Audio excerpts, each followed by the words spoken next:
also match. So how much has Galissa lost? And coming in a featherweight, 54 kilos. You can see Gilsa isn't sweating anywhere near as much as you, Steve. I know. He's not losing the same amount of fluid. And Steve's soft Western feet are no match for the locals either.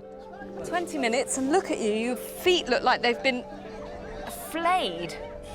I know, I don't think I could keep up with their calloused feet, I'm afraid. My little namby-pamby pink toes weren't just up to the grade, I'm afraid. So how does Galissa rate the 20-minute cameo performance? Yeah.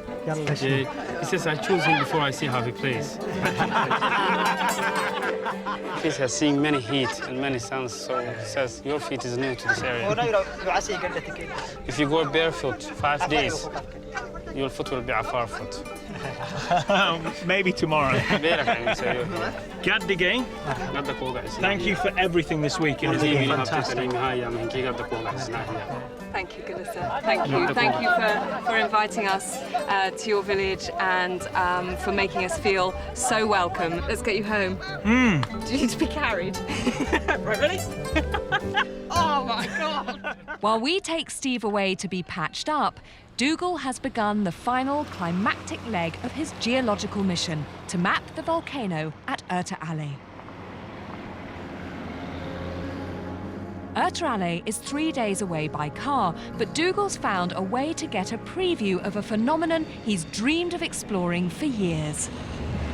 Well, we've been lucky enough to get hold of a fixed-wing aircraft for a short period of time that'll allow us to actually get up to assess the current state of Erta Ale and check that the lava lakes are just bubbling away and that the access will be good there. The tiny plane is thrown around in the superheated air, rising from the seemingly endless volcanic landscape.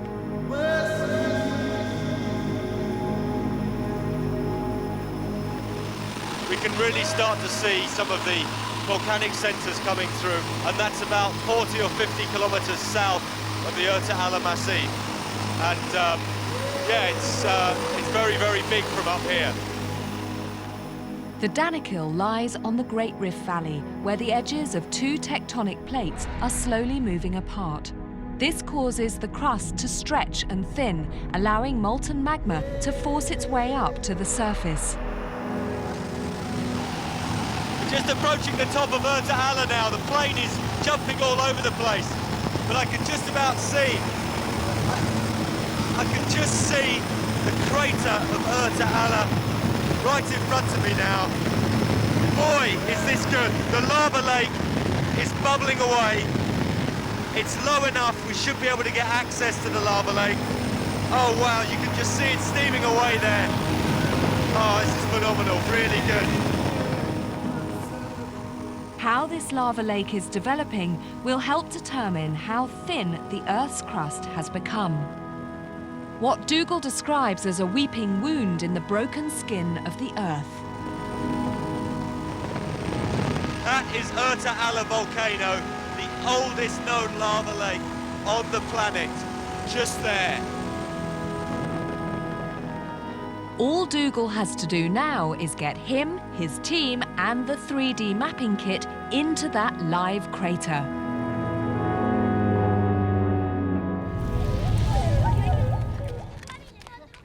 Back in the village, the day-to-day survival of the Afar people rests on their livestock, and Steve's found a way to say thank you to the Afar for their hospitality. They have little or no veterinary care for their precious animals, so he's offered to run a camel clinic. Another day, another camel. Here we go. His first patient is a camel with a sore hump. It looks like there's teeth marks here and there, basically. Yeah, it was bitten by a camel. Yeah. Males have to compete for females. Quite often will bite each other. Big, sharp canines as well, built for fighting. And when you've seen inside their mouths, they're not the cleanest of places. What we need to do is we need to clean this up and have a look at it and see.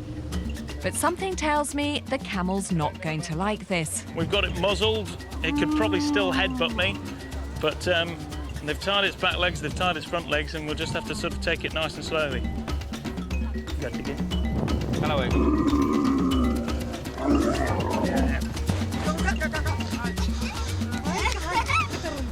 found the sore spot.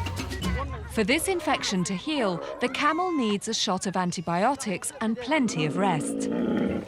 One of the things that they want to do is get this animal back to performing quickly. You know, this is not a pet. This is an animal that has a job to do. Injuries are serious for working animals, but the major threat to these invaluable creatures is disease and bacteria. Where's our other camel? No, it's not normal. This is not normal? Yeah. Okay. So they've got very, very bad diarrhea. Obviously, if they get diarrhea, that means they're losing water. And in an environment like that can be very, very serious. But treating animals in these conditions is no easy task for Steve. I had no idea what to expect. It was a bit of a leap into the deep end. Unfamiliar species, then the lack of laboratory equipment and everything else. I don't know what bacteria here. I can't do any blood cultures. I can't do anything here. So I've really realised that I'm actually reduced to the state of a layman almost. I can get little bits of information. The Afar here have never had access to Western medicine, so have developed their own methods of traditional healing for their animals. Steve, this is Abdul Qadir, is Afar traditional healer, and he's an elder around here. Okay, so what would you treat this camel with?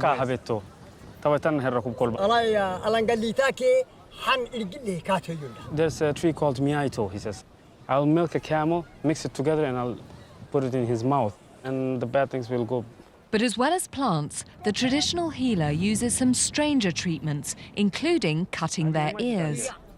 He says, if I see him crazy running around, he says, they cut a small amount of their ear. And what does that do?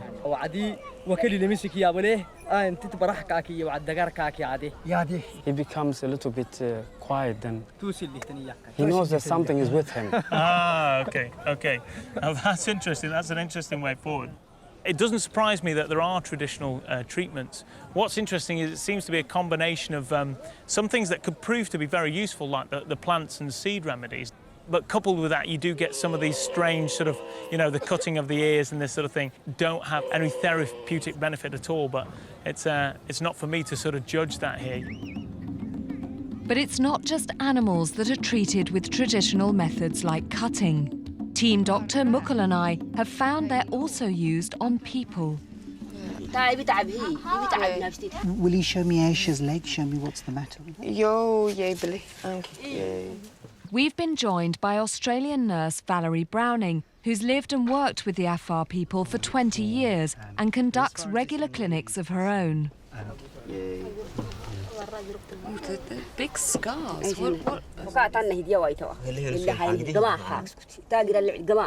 She said she had a huge infection here, and this is burning, and that helped to get all the pus out. By burning or cutting the skin, some Afar believe they destroy what they think is the bad blood that causes illness, though not everyone here is convinced. Did any of these help, do you think? He said, what hope is this? He said, no, it didn't help her at all. He's quite angry. Huh?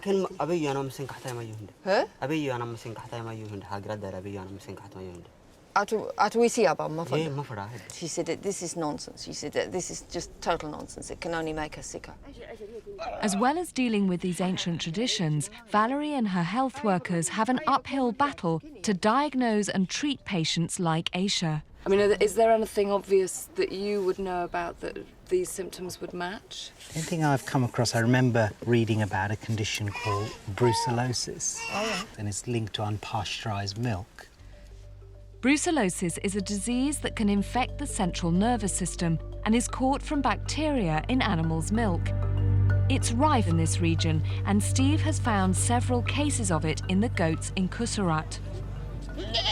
Brucellosis would be considered a very serious disease, and we're told about a lot of this stuff in the UK because it's of historical importance. But out here, it's still going on a day-to-day basis. Some of these diseases here could have real impacts on people's lives. The Afar's precarious existence relies entirely on the milk and meat they get from their animals. Yet these same animals are passing life-threatening diseases back to them. You need to be on good form in this environment